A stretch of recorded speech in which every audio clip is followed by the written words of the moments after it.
ሰላም ጤና ይስጥልን ውድ አድማጭ ተመልካቾቻችን እንደምን ሰንብታችኋል? ይህ ገበያ ሚዲያ ነው። ፕሮግራማችን ከገበያ ሚዲያ ዘውትር ምሽት 3 ሰዓት ተኩል ላይ ወደ እናንተ የሚደርሰው የገበያ ሚዲያ ልዩ የፖድካስት ፕሮግራም ነው። በዛሬው የገበያ ሚዲያ ልዩ የፖድካስት ፕሮግራም ከኢትዮጵያ ብሔራዊ ጥቅም ጋር የተሳሰሩ ቀጠናዊ፣ አህጉራዊና ዓለም አቀፋዊ ተሞክሮችን ማዕከል ያደረጉ ወሳኝ መረጃዎችን ይዘናል። ቀዳሚ የምናደርገው ኢትዮጵያ በ3 ወር ውስጥ ወደ 300 የሚጠጉ ድሮኖችን አምርታ የሚቃጣባት የትኛውንም አይነት ጥቃት ለመመከት የሚያስችል አቅም መገንባቷን መረጃዎች አመላክተዋል። በዚህም ኢትዮጵያ አልተቻለችም እየተባለ ነው። በእርግጥም ኢትዮጵያን የሚነካ በዚህ ቀጠና የሚገኝ አገር ያጸፋ ምላሹ ከፍተኛና በጣም አውዳሚ ሊሆን እንደሚችል እየተገለጸ ነው የሚገኘው። እነኚህ ድሮኖች ምንድን ናቸው? በተለይም ደግሞ ኢትዮጵያ አመረተቻቸው የተባሉት እነኚህ ወደ 300 የሚጠጉ አዳዲስ ዘመናዊ ድሮኖች ኢትዮጵያን ለመውጋት አሰፍስፈው የሚገኙና የኢትዮጵያ መንግስት በግድ ጎትተው ወደ ጦርነት ለማስገባት ሴራን እየጠነሰሱ የሚገኙት ፕሬዝዳንት ኢሳያስ አፈወርቂና ፕሬዝዳንት አብዱል ፈታህ አልሲሲ እንደዚሁም አልቡርሃንን ጭምር አስደንግጧል ተብሏል። በሌላ በኩል በሶማሊያና በጅቡቲ ያሉ ነውጦችም አሁን ላይ በቀጠናው ትልቅ ስጋትን እየፈጠሩ ነው። ለምንድነው ከተባለ እነኛ ሀገራት አሁን ላይ በራሳቸው መቆም የማይችሉ አገር መሆናቸውን የሚያረጋግጥ መረጃ ከሲአይኤ በተለይም ከአሜሪካዊ ደህንነት መስሪያ ቤት መውጣቱ በነገሩ ላይ ለየት ያለ ምልከታ እንደሚያስፈልግ ያገናዘበ ሆኗል። እነኚህንም ትሰማላችሁ በመጠኑ። እንደዚሁም የኢትዮጵያን የባህር በር ጥያቄ መሰረት በማድረግ ኤርትራ የአገርነት ዕውቅናዋ ሊነሳ ይችላል የሚለው ሐሳብ እንደ አዲስ የመነጋገሪያ አጀንዳ ሆኖ እየመጣ ነው። በተለይም ኤርትራ ከኢትዮጵያ ስትገነጠል የተገነጠለችበት አግባብ ሕጋዊ መሰረት የለውም የመባሉ ጉዳይና በኤርትራ በኩል ደግሞ የሚነሳው አጀንዳ አሁን ላይ ሁለት ተቃርኗዊ ሐሳቦች ሆነው በተለያዩ ምሁራን እንደዚሁም ደግሞ ጉዳዩ ይመለከተናል በሚሉ አካላት የመነጋገሪያ አጀንዳ ሆኗል። ከዚህ ጋር በተያያዘ አዲስ ትንተናም ይዘናል፣ እናስደምጣችኋለን። እንደዚሁም አዳዲስ የጦር መሳሪያ ኢትዮጵያ እያስገባች ነው። ከማስገባትም በላይ ኢትዮጵያ ራሷም ተተኳሾችን እያመረተች ነው። ወታደራዊ ዝግጅቱ መጠናቀቁን የሚገልጹ መረጃዎች እየወጡ ነው። ምክንያቱም የኤርትራ መንግስትም ሆነ በቀጠናው ኢትዮጵያን ተጎራብተው የሚገኙ የጎረቤት ሀገራት በሰላም ነገሮችን ለመጨረስ ያላቸው ፍላጎት በጣም ዝቅተኛ መሆኑን መረጃዎች እያመላከቱ ነው። ስለዚህም አንድ ላይ አያይዘን የምንነግራችሁ ነገር አለን። እንደዚሁም በተጨማሪም በሰሜን ኢትዮጵያ በኩል አዳዲስ እንቅስቃሴዎች እየተስተዋሉ ስለመሆናቸው የወጡ መረጃዎች አመላክተዋል። በተለይም የኤርትራ መንግስት ወደ ኢትዮ ኤርትራ ድንበር አዳዲስ የጦር ስምሪቶችን እየሰጠና ከባባድ የሚላቸውን የጦር መሳሪያዎችም ወደ ኢትዮጵያ ድንበር እያስጠጋ መሆኑን አመላክቷል። በሌላ በኩል ጽምዶን የተቀላቀሉ ቡድኖች ላይ ጥቃት የሚፈጸም ከሆነ አዲስ አበባን በሚሳኤል አጠቃለሁ የሚል አስገራሚና አስቂኝ እንደዚሁም ደግሞ አነጋጋሪ መረጃ በሚስጥር የተወያዩበትን መረጃ ማዕከል አድርጎ እንግዲህ ይሄ ንግግር ወይም ሐሳብ በሚስጥር ነበር የተነገረው። አክቲቪስት አወል ሰይድ አጋልጦታል። ይህንንም እንደዚሁ በወፍ በረር የምናስደምጣችሁ ነው የሚሆነው። አብራችሁን እንድትቆዩ በመጋበዝ በቆይታችሁ እንደምታተርፉ እያመንን የምትሰሟቸው መረጃዎች ጥሩና ብዙ ግንዛቤዎችን የምታገኙባቸው ከመሆናቸው ጋር ተያይዞ ቆይታችሁ ከኛ ጋር እንዲሆን ያማረም እንደሚሆን እየገለጽን ለቻናላችን አዲስ የሆናችሁ ቻናሉን ሰብስክራይብ፣ ፕሮግራማችንን ደግሞ ላይክ እና ሼር እያደረጋችሁ የምታክሉልን አዲስ ሐሳብ የምትሰጡን መረጃ ወይም ደግሞ ሂስም ካላችሁ በሐሳብ መስጫ ሳጥኑ ወይም በሜሴጅ መስጫ በኩል እንድታጋሩን እየጋበዝን በቀጥታ ወደ ዕለቱ የገበያ ሚዲያ ልዩ የፖድካስት ፕሮግራም ተሻገርን።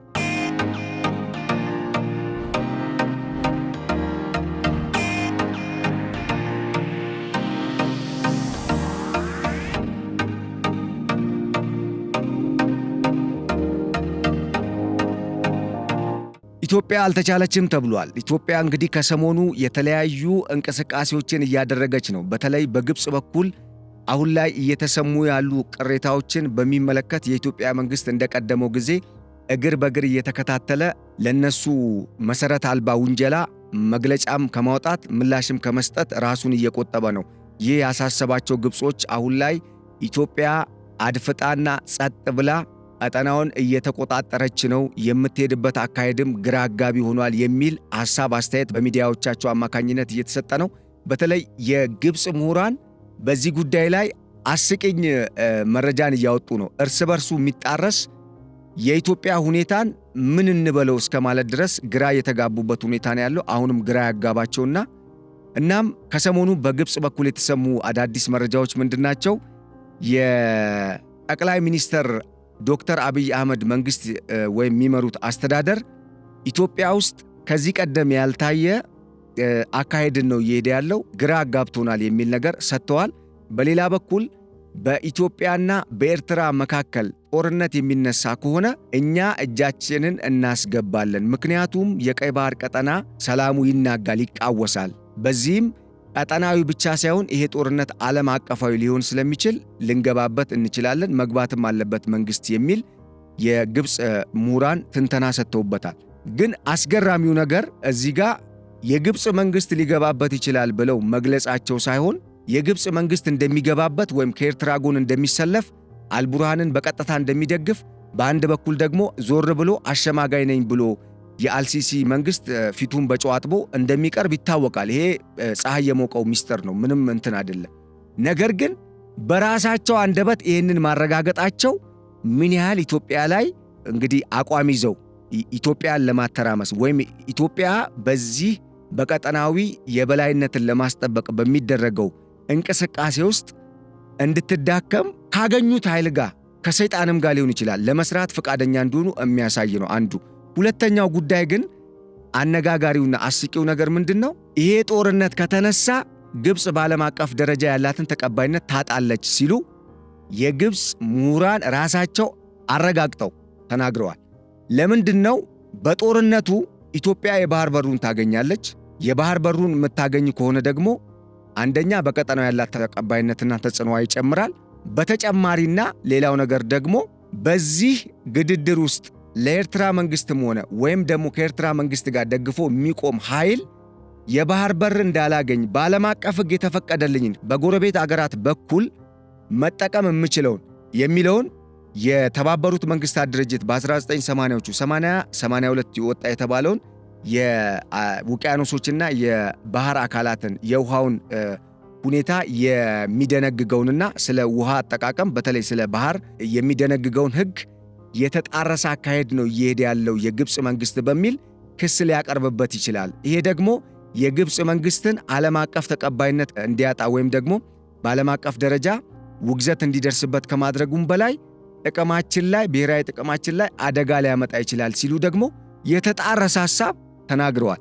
እንግዲህ ተመልከቱ፣ በአንድ በኩል ጦርነቱ ከተጀመረ ከኤርትራ ጋር እንቆማለን። ራሳቸው ነው ጦርነቱን ለመጀመር ሙከራ እያደረጉ ያሉት። ምክንያቱም የኢትዮጵያ መንግስት የሚያጓጉ ፕሮጀክቶች አሉን፣ እኛ ልማት ላይ ነው መስራት የምንፈልገው፣ ህዝባችን እስካሁን ያለመልማቱ ያናድደናል፣ ያበሳጨናል፣ የባህር በር ማጣታችን በአሻጥር ለዛውም ደግሞ መወሰዱ ለዛውም በራሷ በኢትዮጵያ ሀብት የኢትዮጵያን ሀብት እየዘረፈ የጦር መሳሪያ እየገዛ የታጠቀ ቡድን ኢትዮጵያን ግዛቷንም ገንጥሎ የባህር በሯንም ወስዶ ከኢትዮጵያ መገንጠሉ ያናድደናል ነው በእኛ በኩል በኢትዮጵያ በኩል ያለው አቋም። ይሄ ሆኖ ሳለ እነሱ ግን ምን እያሉ ነው? በአንድ በኩል ጦርነት ውስጥ ከኤርትራ መንግስት ጋር እንቆማለን፣ በሌላ በኩል ደግሞ ጦርነቱ ከተጀመረ የባህር በር እንዳላገኝ ወደ ባህር በር እንዳልመጣ ይኸው የግብፅ መንግስት እክል እየፈጠረብኝ ነው። ከዓለም አቀፉ ሕግ ወይም ደግሞ የተባበሩት መንግስታት ድርጅት በበላይነት ከሚያየው ወይም ደግሞ ፕሮቴክት ከሚያደርገው ከሚባለው ሕግ ወይም ይሄ የተባበሩት መንግስታት ድርጅት ኮንቬንሽን ከተስማማበት ይሄ አሴምብሊው ካጸደቀው ሕግ ጋር በተቃረነና በተጣረሰ መልኩ ነው የሚሄደው የሚል ክስ በማቅረብ የግብፅን ዓለም አቀፍ ተቀባይነትና የዲፕሎማሲን አካሄድ የሚያበላሽ ውግዘትን ሊያመጣ የሚችል ክስ በማቅረብ የኢትዮጵያ መንግስት አሸናፊ ሊሆን ይችላል የሚል ደግሞ ትንተና አቅርበዋል።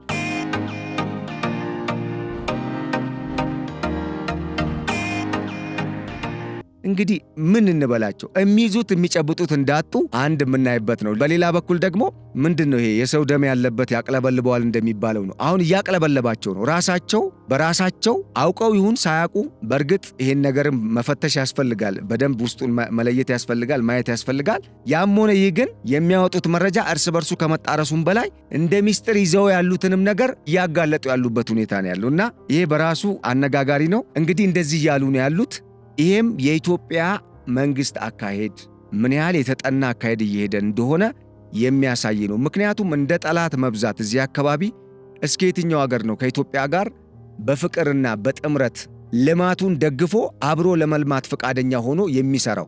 የትኛው ሀገር ነው? ነገር ግን ከኢትዮጵያ ማይጠቀምም ደግሞ የትኛው ሀገር ነው? ይህንንም ጨምራችሁ እስቲ ተወያዩበት እናንተም በየቤታችሁ ይህን መረጃ የምትሰሙ ሰዎች። ሶማሌ ብንል በኢትዮጵያ ውሃ ነው የሚጠቀመው። ጅቡቲ ኢትዮጵያ ላይ የተመሰረተ ሙሉ በሙሉ ማለት በሚቻል ደረጃ በኢትዮጵያ ላይ የተመሰረተ ኢኮኖሚ ነው ያላት። ያው ከጦር ሰፈር የምታገኛቸው ሚሊዮን ዶላሮች በተወሰነ ደረጃ ከመኖራቸው ባሻገር ሌላ ምንም የለም። የደቡብ ሱዳንን ሁኔታ ማየት ይቻላል። እንደውም ደቡብ ሱዳን በአንጻራዊነት በቀጠናው ካሉ ሀገራት የተሻለ የተፈጥሮ ሀብት ያላት ሀገር ነች። ሱዳንና ግብፅ ይታወቃሉ።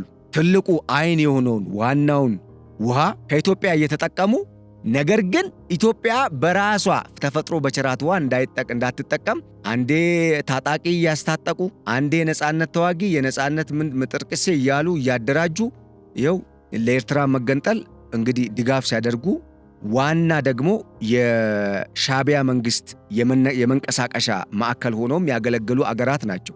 በሌላ በኩል ኢትዮጵያ ራሱ እንድትከፋፈል የሚያደርገውን ሐሳብ ግብፅ ነች በአጀንዳ ደረጃ ለኢትዮጵያን የሰጠችው እንጂ የኢትዮጵያ ሕዝብ ሰላማዊ ሕዝብ ነው። ተከባብሮ ተዋዶ ተፋቅሮ ነው የሚኖረው። እንደዚህ አይነት በላ ከነሱ ነው የመጣብን እና እንደዚህ ነው። ሌላው ደግሞ ወደ ኬንያን ብንሄድ የኢትዮጵያ ውሃ ነው። እኔ እኮ ግርም ነው የሚለኝ አባይንም ተከዜንም የመረብ ወንዝንም አቆቦን ቱርካናንም ገናሌንም ዋቢሸበሌንም ወዘተ ብቻ ጠቀሷቸው። እነኚህ ሁሉ ወንዞች እኮ ከኢትዮጵያ ምድር ተነስተው ሌላ ወንዞችን የሚያጠጡ ወይም ደግሞ የሚገብሩ፣ በሌላ በኩል ደግሞ ወንዞቹ ደግሞ ከኢትዮጵያ ምድር ከኢትዮጵያ እምብርት ተነስተው ወደ እነኚህ የተለያዩ የምስራቅ አፍሪካ ሀገራት በአራቱም አቅጣጫ የሚከንፉ ናቸው። ሶማሌ እንኳን ካቅሟ በሙዝ ምርት ዓለም ላይ በጣም ታዋቂ ነች። በማን ነው የሚለማው? ያ መስኖ በጨዋማው በህንድ ውቅያኖስ ውሃ ኖዌይ አይደለም፣ በዋቢ ሸበሌ በነገናሌ ወንዝ አይደል እንደሚለማው። ይሄን እየተጠቀሙ ግን አንድም ሲንግል ካንትሪ የኢትዮጵያን እድገትና ኢትዮጵያ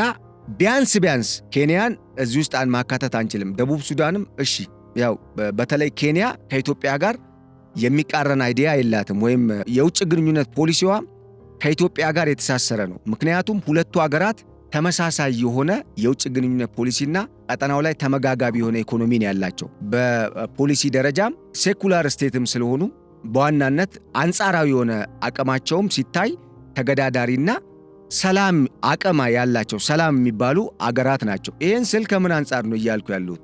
በሀገረ መንግስትነትና እንደ ሀገር በመቀጠል ኢትዮጵያን የሚያክል የለም በዚህ ቀጠና። ያው ኢትዮጵያ ታሪካዊ ሀገር ነች፣ ያልተገዛች ሀገር ነች፣ በቅኝ ግዛት ዘመን እጅ ያልሰጠች ሀገር ነች።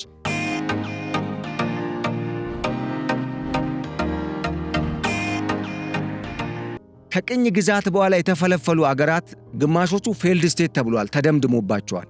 አገርም መሆን አይችሉም። በተለይ ኤርትራ፣ ጅቡቲ ያለ ኢትዮጵያ አገር መሆን እንደማይችሉ ተረጋግጧል። ሲጀመር ያለ ሐቅ ያለ እውነት ወደ ሌላ አገርነት ስለሄዱ ነው እንጂ የኢትዮጵያ ግዛቶች ናቸው። ምንም ይሄ ሐሰት የለው። ይህንን ለማውራትም ምንም የሚያሳፍር ነገር የለውም። ጅቡቲ እኮ በደርግ መንግስት ለኢትዮጵያ መመለስ የነበረባት ግዛት ነች፣ አገር አረገች እንጂ። አስቡት፣ የአዲስ አበባ ከተማ እኮ ስንት እጥፍ ይበልጣታል ጅቡቲን እንደ ሀገር ያላትን ህዝብ ማለት ነው። ኢኮኖሚውን ደግሞ አስቡት። ይህንን ኢኮኖሚ የያዘች ሀገር ከኢትዮጵያ ጋር ሀገር ነኝ ብላ ትፎካከራለች። እኔ የሚገርመኝ ነገር ከግብፅ ጋር ተጣምራ አሁን ከሰሞኑ አዲስ ፕሮጀክት ይፋ አድርገዋል። አንዱ የሶላር ኃይልን ለማመንጨትና ከኢትዮጵያ የሚሄደውን የኤሌክትሪክ ኃይል በሶላር ኃይል ለመተካት፣ ሌላኛው ደግሞ ወደብ ለማልማት ግብፅ በዛ መታለች። ይህን መረጃ እንግዲህ ስንሰማ ምን አይነት ስሜት ሊሰማን እንደሚችል ማሰብ ነው። ምክንያቱም በምንም መልኩ ግብፅ ሱዳንና ኤርትራን አልፋ መታ ኢትዮጵያ አጠገብ ጅቡቲ ላይ የወደብ ግንባታ ልትሳተፍ አትችልም። አንሌስ ኤንድ አዘርዋይስ ኢትዮጵያን ለመጉዳት ካልሆነ በስተቀር። ይሄ አይነት የዚህ አይነት ከፍተኛ የሆነ የጸጥታ ስጋት ተጋርጦብን እንዴ በሺህ ኪሎ ሜትሮች ርቀው የሚሄዱ የሚምዘገዘጉ ሚሳኤሎችን የታጠቁ አሸባሪ ቡድኖችን የሚያስታጥቁ አገራት አፍንጫችን ስር እየመጡ የሌላ አገር ወደብ ተከራይተው አልምተው ያከራዩ እየተጠቀሙ እኛ ባለቤት ሆነን ወደብና የባህር በራችን ይመለስ ስንል ለምንድን ነው የምንገፋው? ቢያንስ እኮ ጥሩ ፊትም ቢሰጠን አንድ ነገር ነው። ጥሩ ምላሽም እኮ አንድ ነገር ነው። ጠላት እኮ ነው አድርገው እያሰቡ ነው ያሉት። ለነኚህ ቆንጆ አድርጎ ክንድን ማሳየት ያስፈልጋል። አቅምን ማሳየት።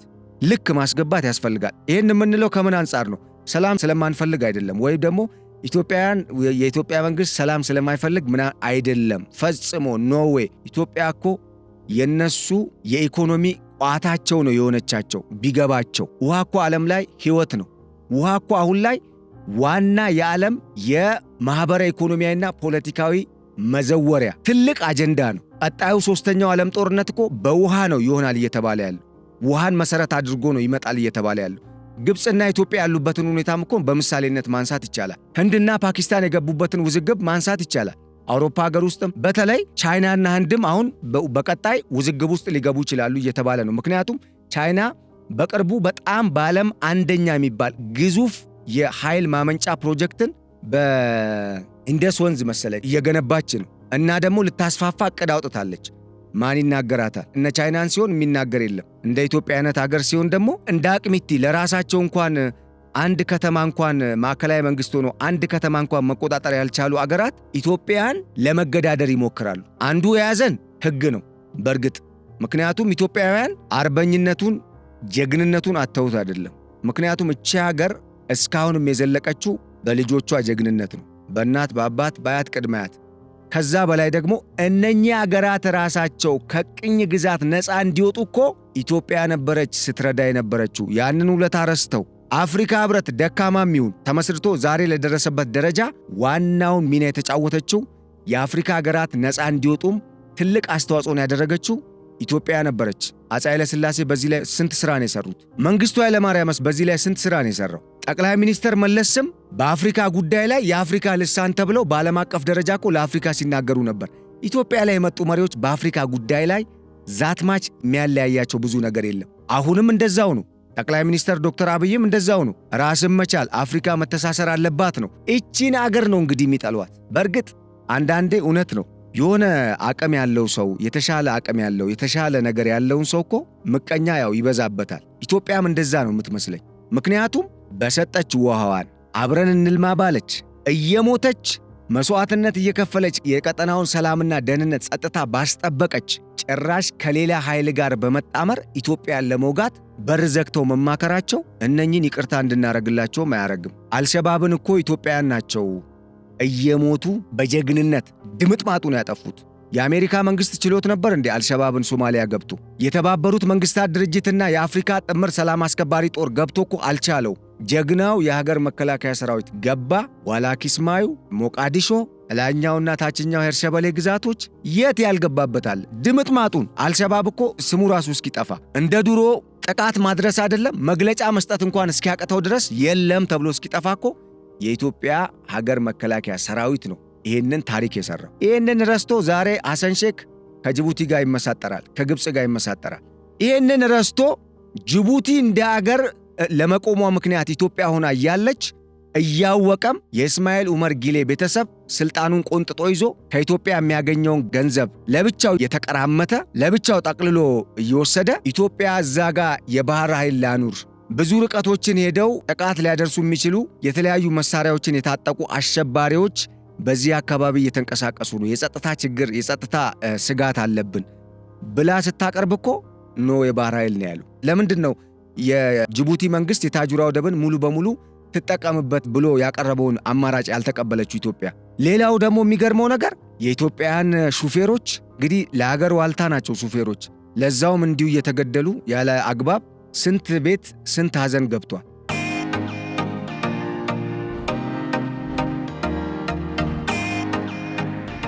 ይህን ሁሉ በረሃ አቋርጠው እየሄዱ እዛ የሚያንገላቷቸውስ እንደገና በየጊዜው የወደብ ኪራይ የኮቴ የማይሉት ነገር የለም። ፕላስ በቋሚነት ኢትዮጵያ ገበያ ውስጥ እኮ የዋጋ ግሽበት እያጋጠመ የዕቃዎች የሸቀጦች ዋጋ እየተወደደ እኮ እኛ እኮ ለጅቡቲ እኮ በቋሚነት ጫት ብትሉ የተለያዩ የግብርና ምርቶች ብትሉ ፍራፍሬ ብትሉ ምንም አትልከው ነገር አለ ኢትዮጵያ። ይሄንንም አድርጋ ግን ዛሬም እነሱ ጠላት ናቸው ለኢትዮጵያ። ስለዚህ ለእንደዚህ አይነት ለማይገባው መሪ ለተሰበሰበበት ቀጠና ጉልበት አንዳንዴ ብቻ ሳይሆን በዘላቂነት አቅምን በደንብ አጠናክሮ ክንድን ማሳየት በቀጠናው ላይ ከመፈራትም በላይ እያንዳንዱ ሀገር አጎንብሶ ወደ ኢትዮጵያ እንዲመጣ ለማድረግ የሚያስችል አቅም ነው የሚሆነው። ያ ካልሆነ ግን እንደለመዱት ኢትዮጵያን አሁን እንደየአቅሚቲ 2ም 3ም ታጣቂ እዚህ ጋር እያስታጠቀ በዚህም በዛም ኢትዮጵያን ለመቦጫጨቅ ፍላጎት ያለው አካል ሊጮት ይፈልጋል ማለት ነው። ለማንኛውም ይህንን እያደረጉ ነው ያሉት እኛ ላይና እንድትገነዘቡት ነው። በተመሳሳይ ከሰሞኑ የሻዕቢያ መንግስት ወደ ኢትዮ ኤርትራ ድንበር አካባቢ ከባባድ መሳሪያዎችን አስታጥቆ ለጦር ሰራዊቱ አዳዲስ ስምሪት እየሰጠ ነው። ይህንን የሳተላይት መረጃዎችም እያሳዩ ነው። የደህንነት መረጃዎችም እያመላከቱ ነው። በጣም ደግሞ የሚገርመው ነገር የተለያዩ ወቅታዊ መረጃዎችን የሚያሰራጩ ከደህንነትና ከወታደራዊ እንደዚሁም ከዚህ አይነት ከጸጥታ ጉዳዮች ጋር የተገናኙ መረጃዎችን የሚያሰራጩ እንደ ዘ ኢንተለጀንስ፣ ስፑትኒክ የሚያሰራጯቸው ዘገባዎች ይህንን ነው የሚያሳዩ፣ መረጃዎች ይህንን ነው የሚያሳዩት። የሚገርመኝ ነገር የሻዕቢያ መንግስት አሁን ኢትዮ ኤርትራ ድንበር አለ እንጂ ኢትዮጵያ ውስጥ እኮ ገብቷል። ትግራይን ክልል የጦርነት ቀጠና ለማድረግ በጣም ደግሞ የገረመኝ ከትግራይ ክልል አልፎ አማራ ክልልንም ዋና የውጊያ ማዕከል ለማድረግ ሴራ አሲሮ ኢትዮጵያውያን ተቀብለው ተግባራዊ ለማድረግ መሞከራቸው።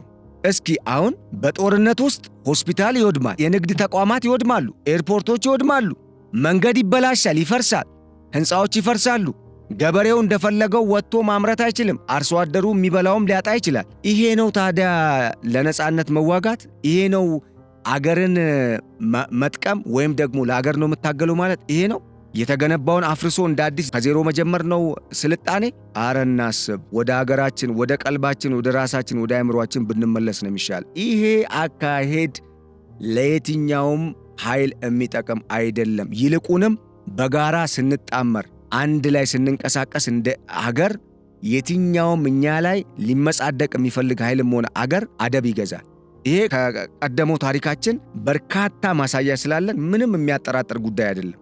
ዛሬ የተገነባው ነገ የሚፈርስ ከሆነ፣ ነገ የሚገነባው ከነገ ወዲያ የሚፈርስ ከሆነ ምኑን አገር ተገነባ ታዲያ? በዛ ላይ ደግሞ የውጭ እኮ ጠላት ወራሪ ኃይል መጥቶ እኮ እንዲህ ቢያደርግ ዓላማ አለው ይባላል። ችግር የለውም እኮ ምክንያቱም ኦልሬዲ በቃ የሚያደርገው ነገር በዓላማ ነው የመጣው። ጠላት ስለሆነ ኦልሬዲ የተፈረጀ ጠላት ነው፣ በዓላማ ነው የመጣው። እርስ በርሳችን በሃይማኖት፣ በባህል፣ በቋንቋ፣ በታሪክ፣ በተለያዩ እሴቶች የተሳሰርን የተጋመድን ህዝቦች መገዳደል ነው መተባበር ነው መከባበር ነው የሚያምርብን? እስኪ ራሳችሁን ጠይቁ። አንዳንዴ እኮ ስህተትም እንደዚህ አይነት ሁኔታ ውስጥ ሊያስገባን ይችላል። ይህን የምናገረው እኔ እንደ አንድ ለሀገሩ እንደሚቆረቆር ዜጋ ነው። ለምንድን ነው ካላችሁ ሁላችንም ህልውናችን ማማራችንም መከበራችንም በሀገር ነው። ይህን ስል ግን መንግስትም ጻድቅ ነው፣ ምንም ነገር ስህተት የለበትም። እንደገና ደግሞ የመብት ትግል ወይም ለመብት የሚታገሉ ሁሉም ኃይሎች ደግሞ አገራቸውን ሊያጠፉ ነው የሚተጉት ወይም ደግሞ ህዝባቸውን እየሸወዱ ነው እያልኩ አይደለም፣ ልልም አልችልም።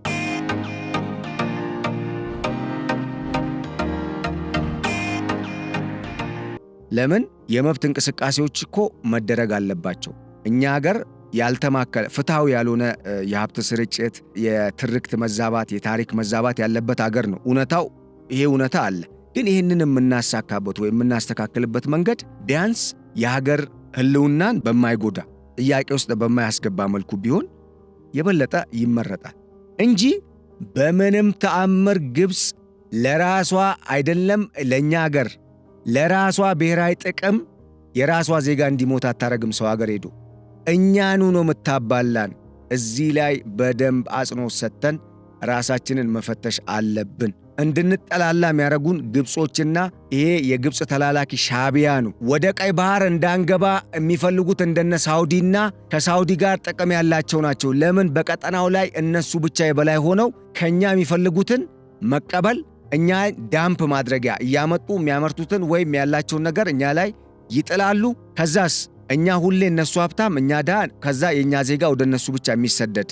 የሚገርማችሁ ለዘመናት የኢትዮጵያ ነዳጅ የኢትዮጵያ ጋዝ እንዳይወጣ እኮ አሻጥር ሲሰራ የነበረው መንግስት እኮ አንዱ የሳውዲ አረቢያ መንግስት ነው፣ አንዱ የግብፅ መንግስት ነው። ሌላው የነኚህ የቀጠናው ሀገራት እኮ ናቸው። አንዴ የምን ነፃ አውጪ አንዴ የምን እያሉ በአንድ በኩል እያስታጠቀ በዚህ ጋር ሰላማዊ ነኝ እያለ መንግስትን እዚህ ጋር እጅ እየተጨባበጠ በጓሮ ደግሞ ሌላ ስብሰባ አድርጎ ታጣቂ ልኮ እኮ ኢትዮጵያ ውስጥ ትርምስ ለመፍጠር የሚፈልግ መንግስታት ያሉበት ቀጠና ውስጥ ነው ያለነው። በሁስኒ ሙባረክ ዘመን ምን ነበር ግብፅ ውስጥ? ጋማል አብዱል ናሲር የግብፅ የመጀመሪያው ከነጻነት በኋላ ፕሬዝዳንት ሆኖ የመጣው ሰውዬ ኤርትራ እንድትገነጠል ምን አደረገ? ኢትዮጵያ ላይ ኢትዮጵያን እንዴት ቅስሟን ለመስበር ሰራ? ምን ተሳካለት? ምን ደግሞ ፌል አደረገበት? ይሄንን እኮ ወደ ኋላ ተመልሶ ማሰብ ነው። አይጠቅሙንም። ሲጀመር ግብፅም እንደገና ደግሞ ከግብፅ ጋር የተሰለፉ ኃይሎች የማንም ወዳጅ አይደሉም፣ የራሳቸውም ወዳጅ አይደሉም። በነገራችን ላይ ቢኮዝ ራሱን የሚወድ ለራሱ ክብር ያለው የሚያዋርደው አካል ጋር አይጣመርም፣ የሚያዋርደው አካል ጋር አይሄድም። ለዛም መስዋዕት ለመሆን የመስዋዕት በግ ሆኖ ራሱን ለማሳለፍ አይፈቅድም። ምክንያቱም ቫሊው የለውማ። ሕይወት እኮ ትልቅ ነገር ነው። ስለዚህ ሁሉም ኢትዮጵያዊ ነው። ሁሉም የኢትዮጵያ ልጅ ነው። ሁሉም ወንድም፣ እህት፣ አጎት፣ አክስት፣ አባት፣ እናት ነው። ኢትዮጵያዊ እንደዚህ ነው መሆን ያለበት። በውስጥ የተለያዩ ልዩነቶች ሊኖሩ ይችላሉ። ይኖሩ። እነኚህ ልዩነቶች ጸጋም ናቸው። በደንብ ካስተዋልናቸው አንዳንድ ጊዜ ለውበታችንም ለእድገታችንም መሰረት የሚሆኑ ናቸው። እኛ ነን ያልተገባ ትርጓሜ እየሰጠን ልዩነትን እያንቦረቀቅን ያልሆነ ገጽታ እየፈጠርን ያለ ነው እንጂ እርስ በርስ ለግል ጥቅም ለአንዳንድ ቡድን ጥቅም እንጂ ቆይ ዛሬ አይደለም እኮ ይሄ ልዩነት የመጣው። አገሪቱ ሳትመሰረት እኮ ይሄ ህዝብ ነበር አይደል እንዴ? እዚህ ሀገር ሁሉም ህዝብ እኮ ነበር አይደል እንዴ? መቼም ከህዝብ በፊት አገር አይቀድምም። በእርግጥ እንደ አፈጣጠር በሃይማኖት አምላክ መጀመሪያ ሰማይና ምድርን ፈጥሮ የሚያስፈልጋቸውን ነገር አሟልቶ ነው የሰው ልጅ የፈጠረው። ስለ ሀገር ስናወራ ግን አገር ራሱ ማን ነው? ሰው እኮ ነው። ሰው የሌለበት አገር አለ እንዴ? ስለዚህ ሰው ነው የሚቀድመው። እነኚህ ሰዎች ካሉ ይሄ ህዝብ ካለ ምንድነው ዛሬ አዲስ አድርጎ የሆነ ነገርን ለማጦዝ መሞከር? በዛ ላይ አስገራሚው ነገር ከሀገር ብሔራዊ ጥቅም ጋር የሚቃረን አካሄድ መሄድ ራሳችንን ነው የሚጎዳን። ለምን? እምናጣችሁንም ማጣት አንፈልግም፣ ራሳችንንም ማጣት አንፈልግም። ለምን? ሁላችንም የጊዜ ጉዳይ ነው እንጂ ነገ ነገሩ ለሁላችን ሲገባን ራሳችን አንድነት የምንፈጥርበት ጊዜ እኮ ይመጣል። ያ ቁጭት ሆኖ በኋላ ላይ ሌላ እድል አምልጦን እንትን ከምንል አሁን ብንግባባ ጥሩ ይመስለኛል። እንግዲህ የሻዕቢያ መንግስት የዚህ አይነት ተግባር ውስጥ ነው ተዘፍቆ የሚገኘው። የከባድ መሳሪያ ዝግጅት የተቆፈሩ ከባባድ መሳሪያዎች ጭምር እየወጡ ከትግራይ ክልልም ተብሏል። መረጃው ነው የሚያሳየው። በዋናነት ግን ከኤርትራ ወደ ትግራይ የጦር መሳሪያዎች ወደ ተለያዩ የኢትዮጵያ አካባቢዎችም የሚሰራጩ ለተለያዩ ቡድኖች ለትጥቅ ማስታጠቅ አገልግሎት የሚውሉ መሳሪያዎችን ከግብፅ እየተቀበለ የሻዕቢያ መንግስት እያስተላለፈ ነው ያለው።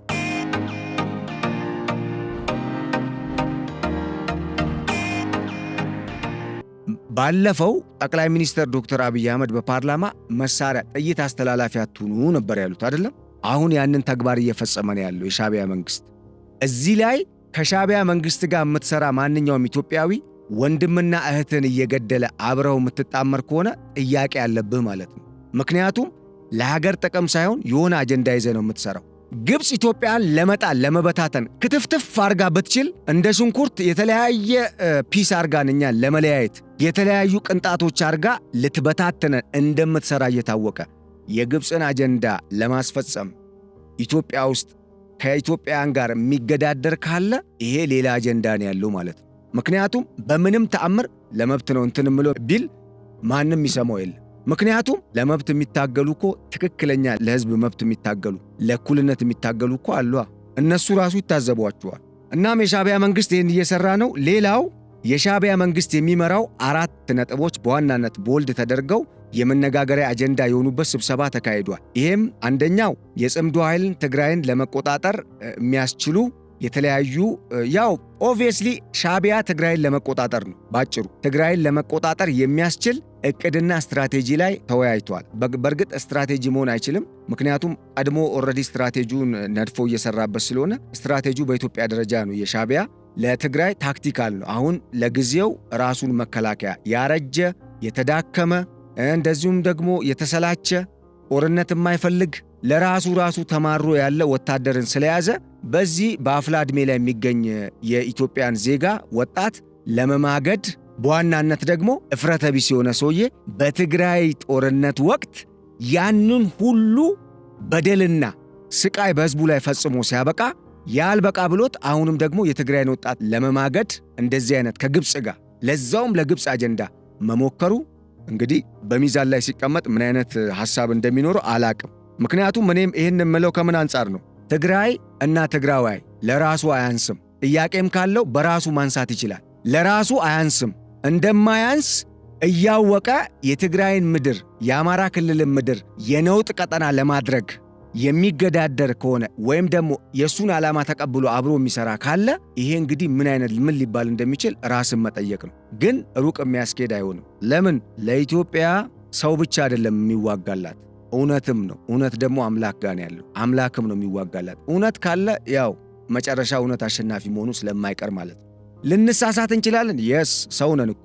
ግን ከስህተት መመለስ ያስፈልጋል። የሆነ ጊዜ ልንሳሳት እንችላለን። ኦፍ ኮርስ ሰው ስለሆነ። ግን ባወቀን ጊዜ ደግሞ ዝም ብሎ ያለውን እልህ ውስጥ መገባባት ሳይሆን ቢያንስ አሁን የምናወራው ስለ ግለሰቦች አይደለም፣ ስለሆነ ቡድን አይደለም፣ ስለ ሀገር ነው።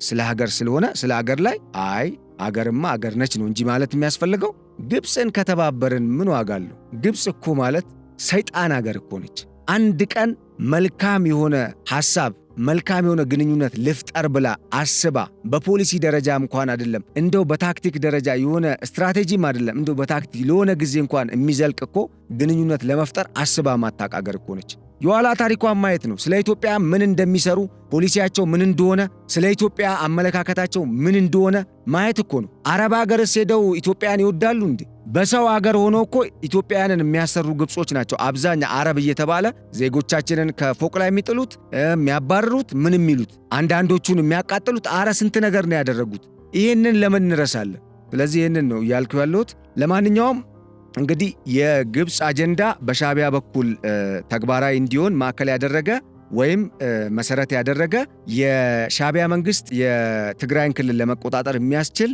ስብሰባ አድርጓል። ከእንደገና ደግሞ የትግራይ ፒስ ፎርስ የሚባለውን ሐራ መሬት ላይ ነው የከተመው የሚባለውን ጦር እንዋጋ አንዋጋም በሚል የተለያየ ሐሳብ ስለመነሳቱና በሁለት ስለመከፈሉ ተሰምቷል። እንግዲህ ሁለተኛ አጀንዳ መሆኑ ነው።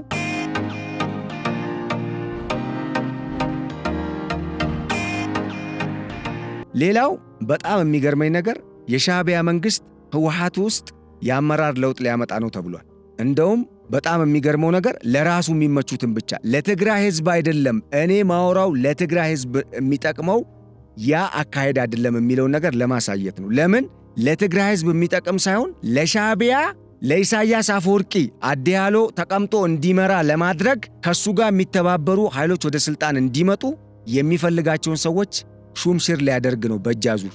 ይሄ መረጃ ወጥቷል። በቅርቡ እንግዲህ እናየዋለን። ከዛ አፋር ክልል በቡሬ በኩል እንዴት ገብተን የኢትዮ ጅቡቲን የንግድ መስመር ማወክ እንችላለን፣ በሌላ በኩል ደግሞ የኢትዮ ኤርትራ ጦርነት ተፋጥኖ እንዲጀመር መቀስቀስ እንችላለን የሚል አጀንዳ ላይ ተወያይቷል። ይህንን መንግስትም እንዲረዳው ፈልጋለሁ። በእርግጥ መረጃው ስላለው አለውን ብዬ ስለማምን ያን ያህል ችግር የሚፈጥር አይሆንም።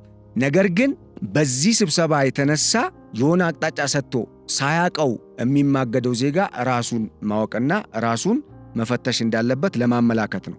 በሌላ በኩል በተለይ እርስ በርስ ለማዋጋት ትግራዋይን ከትግራዋይ ጋር ለማዋጋት የሻዕቢያ መንግስት የግብፅን አጀንዳ ለማስፈጸም በወጠነው ውጥን መሰረት ይህን አጀንዳ ሲያቀርብ ወደ 20 የሚጠጉ ወታደሮች ወደ ሐራ መሬት ወዳለ ወደ ቲፒኤፍ ጦር መሄዳቸውን የተነገረው። እንግዲህ ይሄ ጉዳይ በእርግጥ የሻዕቢያ መንግስትና የግብፅ መንግስት እንዳሰቡት ይሳካል? አይ ዶንት ቲንክ። ለምንድን ነው ካላችሁ ራሳቸው ግብጾች እኮ መግቢያ ላይ ነግሬያቸዋለሁ፣ አረጋግጠውልናል እኮ የኢትዮጵያ መንግስት አካሄድ ግራ ጋብቶናል፣ ቀጠናውን እየተቆጣጠረ ነው። ቀጠናው ላይ ደግሞ ውሃን መሰረት ያደረገ ዲፕሎማሲ መሰረት ያደረገ ወታደራዊ አቅምን መሰረት ያደረገ የመቆጣጠር አቅም እየፈጠረ ነው እያሉ ነው ያሉት። እና ካልገባቸው በየትኛው ስትራቴጂ ነው ወይም ደግሞ ንድፍ ነው የኢትዮጵያን ሰላምና ህልውና ልትገዳደር ወይም ደግሞ ልታናጋ የምትችለው? ይሄን ለራሱ ውሰደው እንደዚህ የምታስብ ሰው። እናም ይሄ አጀንዳ ተግባራዊ ይሆናል ተብሎ ማሰብ በእርግጥ ምናልባት አቅሉን የሳተ ሰው ላይ ሊሆን ይችላል። ነገር ግን በተለይ በአሁኑ ወቅት እያንዳንዷ የኢትዮጵያ ዳር ድንበር ውስጥ የምትደረገው እንቅስቃሴ የድሮን አሰሳ እየተደረገባት በሳተላይት ጥንቃቄ የተሞላበት ቁጥጥር በሚደረግበት ወቅት አንድ ጦርነት አስነሳለሁ ብለህ ዋጋን እንደምታገኝ ግልጽ ነው ማለት ነው።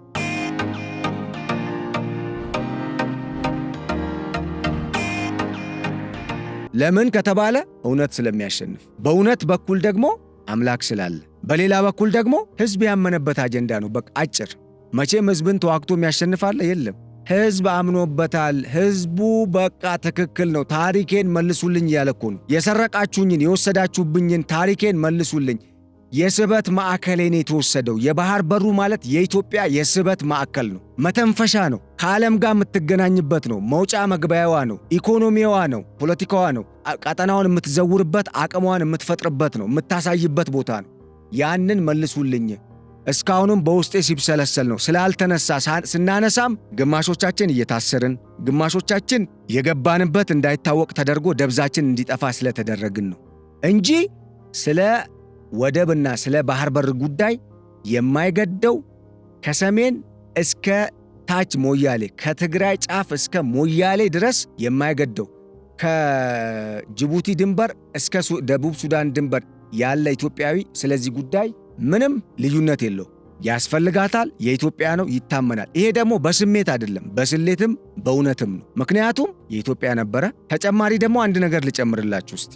በደርግ ወቅት የነበረንን ግዛት ነው እኛ አሁን እስከ ጅቡቲ እና ኤርትራ የሚዋሰኑበት ድንበር ድረስ ነው ማለት አሰብን አጠቃሎ ከምጽዋ ወደብ በስተደቡብ አቅጣጫ ያለውን የቀይ ባህር ቀጠና፣ ደቡባዊ የቀይ ባህር ቀጠና ሙሉን ይዞ ነው የኤርትራ መንግስት ተገነጠልኩ የሚለው፣ ኤርትራን ፈጠርኩ የሚለው። በደርግ መንግስት ግን እና በኃይለ ሥላሴ ዘመንም የግዛቶች ወሰን ሲወጣ የሻዕቢያ መንግስት እስከ ጅቡቲ የሚደርስ ነበር ወሰኑ። የኤርትራ ወሰን ኤርትራ የሚባል ግዛት ነበረ አልነበረም? አይገናኝም። አሰብ እኮ ራሱን የቻለ ግዛት ነው። አንድ እኮ ግዛት ነው፣ ራስ ገዝ ግዛት ነው። እና የሌለ ነገር ጨማምረ ዝም ብሎ በስማ በለው በተደረገ እንትን በቃ ኢትዮጵያ የሆነ ጊዜም አትነሳም፣ በቃ ከፋፍለናታል። ስለዚህ ኢትዮጵያ አሁን በብሔር በምን ተከፋፍላለች። ህዝቡም እርስ በርስ አይዋደድም። ከዛ በኋላ ቢነሱ እንኳን ስለተከፋፈሉ ምንም አያመጡም፣ እንደፈለገ እናረጋቸዋለን። አይሰራም። የሆነ ቀን አምላክ ይፈርዳል። ሰው ባይፈርድ አምላክ ይፈርዳል። አምላክ ደግሞ አሰራሩ ድንቅ ነው፣ የራሱ ጥበብ አለው። እኔ የሚመስለኝ ያ የመጣባችሁ ነው የሚመስለኝ። እንግዲህ ይሄንንም ግዛት መጨመርና የኔ ነው ብሎ የሙጥኝ ብሎ መከራከር፣ ጭራሽ ደግሞ ጦር ሰብቆ አገርን ለመውጋት አዲስ አበባ ድረስ ተኩሳለሁ ብሎ ማስፈራራት ያው ሁሌ የሚባል ነገር ስለሆነ ችግር የለውም። አስገራሚም ነው የሚደንቅም ነው። ምክንያቱም አንድ አቅምን አለማወቅ ነው። በሌላ መልኩ ደግሞ ለፍትህ እታገላለሁ ብሎ በፍትህ አለማመንን ነው የሚያሳየው፣ ፍትሃዊ አለመሆንን። ይሄ ደግሞ ስኬታማ አያደርግም። ባጭሩ ለፍትህ የሚታገል አካል ፍትህን ካላሰፈነ ውድቀቱ የዛን ቀን ነው የሚጀምረው፣ የዛኑ ቀን። ምክንያቱም ፍትህ በራሷ ሰላምን ታመጣለች፣ ፍትህ በራሷ እኩልነትን ታመጣለች፣ ፍትህ በራሷ እውነት ነች። መከባበር፣ መዋደድ፣ አንድነትን ትፈጥራለች ወይም መግባባትን ታመጣለች። ፍትህ ለፍትህ ነው የምታገለው ብለ የኤርትራን ህዝብ 50 እና 60 ዓመት ወደኋላ የሚጎትት ኢኮኖሚ ያስቀምጠለት ዛሬ ኢትዮጵያን ወጋለሁ ብትል ህዝቡን ለባሰ ሰቆቃና ለሌላ ትርምስና እልቂት ከመዳረግ ውጪ ትርፍ አይኖረው። ምክንያቱም መሪዎች ይታወቃል፣ በሮ ይሄዳል፣ ከፈለገ ወይ ተነስቶ የሆነ ቦታ ይሄዳል፣ ይብላኝ ለህዝቡ እንጂ ተገዶ የማይሆን ነገር ውስጥ ለሚገባው ማለት ነው። ስለዚህ ይሄንን በዚህ አግባብ መረዳትና በተለይ ኢትዮጵያውያን፣ የኢትዮጵያ ወዳጆች ከእንደዚህ አይነት እኩይ ተግባር ራስን መጠበቅ ያስፈልጋል። ይሄንን የምንናገረው ለምንድን ነው? አሁን ላይ መሸወድ የለብንም። በታሪክ አጋጣሚ ኢትዮጵያ የሆኑ ሜጋ ፕሮጀክቶችን የኢትዮጵያን ኢኮኖሚ ቡም እንዲያድግ የሚያደርጉ የተለያዩ ፕሮጀክቶችን የሚሰሩ መሪዎችና ወይም ደግሞ ጊዜያት ሲመጡ ወዲያው እንደ አሸን ፈልተው በዚህም በዛም ኢትዮጵያን ለማዋከብ ይሞክራሉ። ይሄ የታወቀ የተበላ ቁማርም ነው፣ የተበላ አካሄድም ነው። ይሄንን እያወቀን ይሄ ታሪክ በግልጽ ተቀምጦ እያለ በብዙ መጽሐፍት ውስጥ ተሰንዶ እየተቀምጦ እያለ ይሄንን አለማንበብ ወይ ደግሞ እየተነገረንም ሳንረዳ አንዳንዶቻችን በቃ ጥፋት ነው በሚል ዝም ብሎ ራስን መዘፈቅ ራስንም አገርንም ዋጋ ያስከፍላል። ደግሞ እርስ በርስ ነው እየተገዳደልን ያለን፣ ወንድማማች ህዝብንን። ወንድም ወንድሙን ገድሎ እንዴት ነው በሰላም የሚኖረው? ህሊናውስ ይፈቅድለታል? ይህንን እናስብ ውድ ወንድሞቻችን እህቶቻችን ለማለት ነው።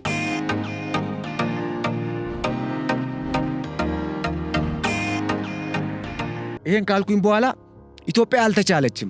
የሚገራርም ወታደራዊ አቅም እየገነባች ነው። ከሰሞኑ የወጣ መረጃ መንግስት በእርግጥ በዚህ ላይ መግለጫ አልሰጠም፣ ወደ 300 የሚጠጉ ድሮኖችን አምርታለች ባለፉት 3 ወራት። አስባችሁታል? 300 ድሮን በአንድ ቢለቀቅ ምን ሊፈጥር እንደሚችል።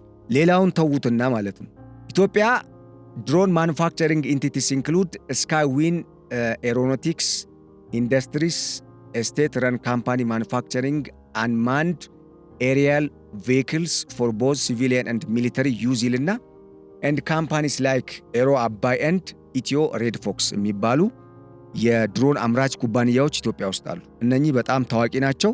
ደግሞ አንድ ኤን ጄት ዳይናሚክ ኮ የሚል አለ።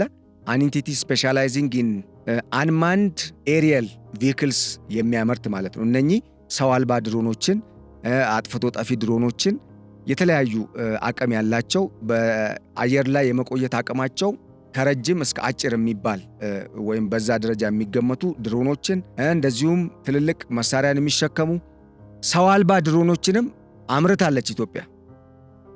የት ነው የተመረቱት? ኢትዮጵያ ውስጥ ነው እየነገርኳቸው ያሉት። ከውጭ አስገባች አይደለም ያልኳችሁ። በተጨማሪ ኢትዮጵያ እንደቀደመው ጊዜ አይደለም። አሁን ነገሩ በደንብ ግልጽ እየሆነ ድክመትም ተፈትሾ ተባኗል ወይም ታውቋል። ተተኳሾች በብዛት አገር ውስጥ ነው እየተመረቱ ያሉት። ይሄ ወደብ ዘግቼ ኢትዮጵያን ጦር መሳሪያ እጥረት እንዲያጋጥማት አደርጋለሁ ከዛ ምናምን የምትለው ኢስማኤል ኡመር ጊሌም ሆንክ ተጣማሪው አልሲሲና ሻቢያ አትችሉም።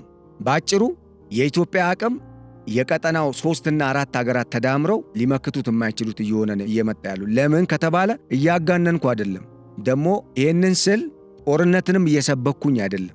እምታስቡ ከሆነ ግን ነው። ለምን ህዝቡ አሁን ላይ ቆርጧል። ህዝቡ እኮ ከመሳሪያ በላይ ነው። ራሱ ህዝቡ መስማማቱና በዚህ ጉዳይ ላይ ማመኑ ራሱ ከመሳሪያ በላይ ነው። ሁለተኛ ነገር በዚህ ቀጠና ራሷ ግብፅ ራሱ የሌላትን መሳሪያዎች ኢትዮጵያ ያላት ዘመናዊ የሚባሉ ከራሻ የገባው ሱ-35ን ጀትን ማየት ይቻላል። አሁን ሚግ አለ፣ አዲስ ሚግ 31 በጣም ዘመናዊ በጣም ፈጣን የሚባል ቻይና ሲኤች አለ። እንደገና ደግሞ የፈረንሳይ ጀቶች አሉ፣ ሄሊኮፕተሮች አሉ፣ ግዙፉ መርከብም አለ። ያ መርከብ ግብፅም የላትም። ከፈረንሳይ መንግስት ኢትዮጵያ ገዛች የተባለ ወይም ሰጥተው ነው እንግዲህ። እዛ ላይ መረጃው በእርግጥ በሙሉ አልወጣም፣ ግን መረጃው የተረጋገጠ ነው፣ ወጥቷል ማለት ተገዝቶ ነው።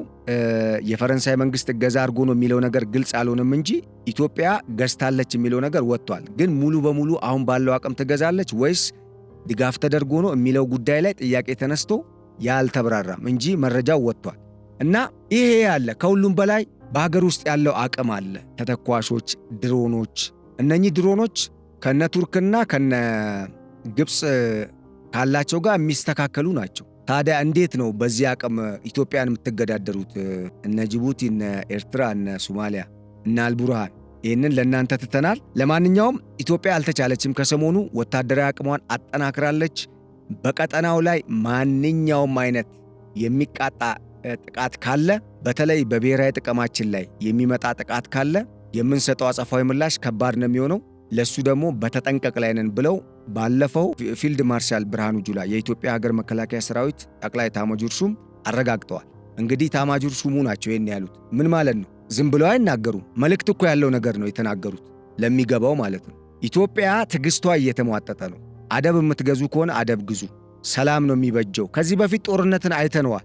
ደግሞ ከዚህ ቀደምም ደግሞ ተናግሬያለሁ። አሁንም ደግሜ የምናገረው የኢትዮጵያ ሀገር መከላከያ ሰራዊት እንደ ሌሎቹ በቀጠናው እንዳሉ ሀገራት ዝም ብሎ መከላከያ አይደለም። በፈተናዎች እየተፈተነ በተግባር የተረጋገጠ አቅም ያለው ነው። ቁጭ ብሎ እንደ ግብፅ መከላከያ ለምሳሌ 20ና 30 40 ዓመት እጁን አጣጥፎ ተቀምጦ ያለ እንትን አይደለም፣ ሰራዊት አይደለም። በተግባር የተፈተነ ሰራዊት ነው።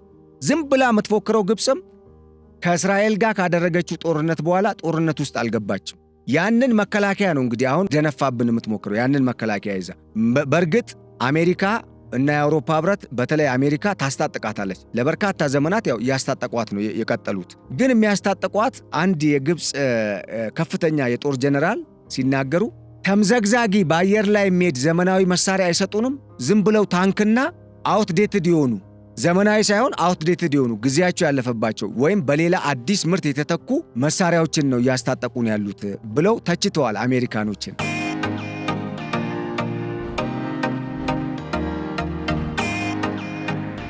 አንድም ከእስራኤል ጋር በማያያዝ ነው የተቹት። በወቅቱ በተለይ ግብፅ ሐማስን ትረዳለች በሚል ወቀሳ ቀርቦ በራሳችን እኛ በምንረዳው መሳሪያ አሸባሪ ማስታጠቅ የለባችሁም የሚል መደራደሪያ ያቀረቡ የአሜሪካ ዲፕሎማቶች። ከዛ ለእኛ የምሰጡን እንደዚህ አይነት ነው ብለው እኚህ የጦር መኮንን ተናግረዋል ተብሎ መነጋገሪያ ሆኖ ነበር። እንግዲህ ግብፅ ይሄን ያላት ኢትዮጵያ ግብፅ ልትገዛ ፈልጋ በምዕራባውያን ተጽዕኖና መጨረሻ ላይ አቋምሽ ግልጽ አይደለም። ምክንያቱም አንድ አገር ለአንድ አገር መሳሪያ ሲሸጥ የዛን አገር የውጭ ግንኙነት ፖሊሲ፣ አጠቃላይ አቅም፣ ወታደራዊ አቅም ከምንም በላይ ከኔ ብሔራዊ ጥቅም ጋር የሚቃረን ነው ወይስ የሚስተካከል ነው የሚሄድበት አካሄድ የሚለውን ነገር ለይተው ዓላማውንም አውቀው ነው የሚሰጡት።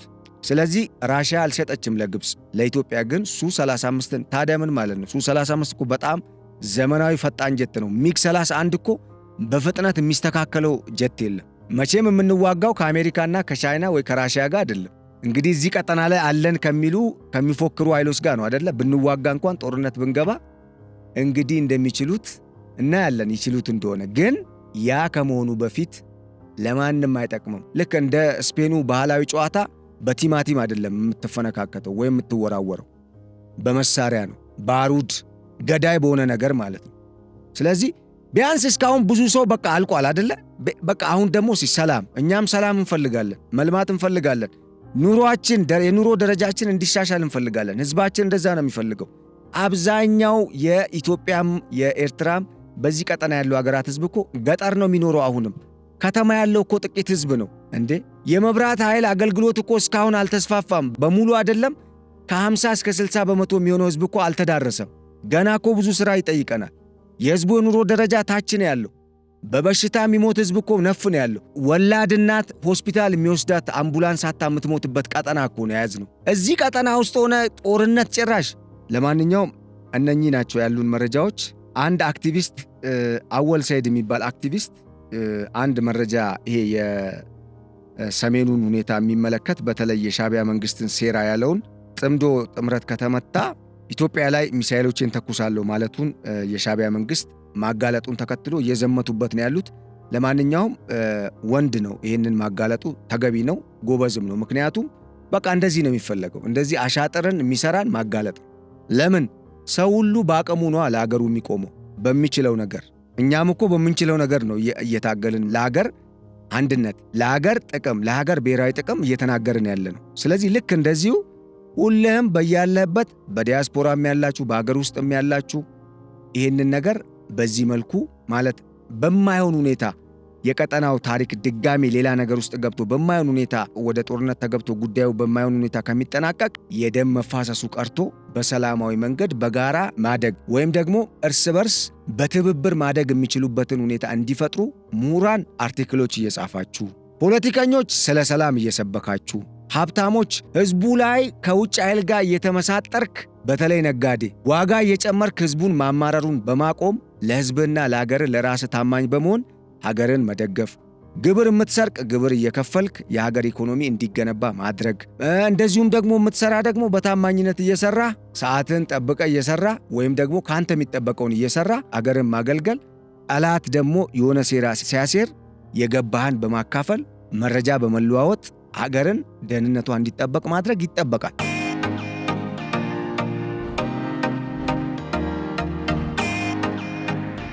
በዲፕሎማሲው ረገድ ያላችሁ በተለይ የላቀ የትምህርት ደረጃ ላይ ያላችሁና የመደራደር አቅም የምትሆኑ ለኢትዮጵያ ምሁራን በድብቅ የምትሰሩ ሳትታወቁ ለኢትዮጵያ በጣም ብዙ ግልጋሎትን የምታገለግሉ አላችሁ፣ የምትመሰገኑ። እናንተም ያንን ነገር እንድትገፉበት አጥብቃችሁ፣ በሌላ በኩል ደግሞ ለሚሞተውና ግን ደግሞ ገሎም ሆነ ደምስሶ አገርን ለሚያስጠብቀው መከላከያ ክብር እየሰጣችሁ ማበረታታትን መልመድ አለባችሁ። ማናችንም ምንሳሳላትን ምንፈራውን ነገር ቆርጦ ነው ውድ ሕይወቱን በመስጠት አገሩን ቢሞትም ሞቷል። አንድ ቀን ስለ አገር መከላከያ ሰራዊት አቅም ጥንካሬ ትንተና ሰርተን መከላከያ ሞቶ ትላላችሁ ብዙ ጊዜ ሐሳብ ስታቀርቡ፣ ሊሞት ሳይሆን ሊያሸንፍ ሊደመስስ ነው የሚደራጀው ብላችኋል።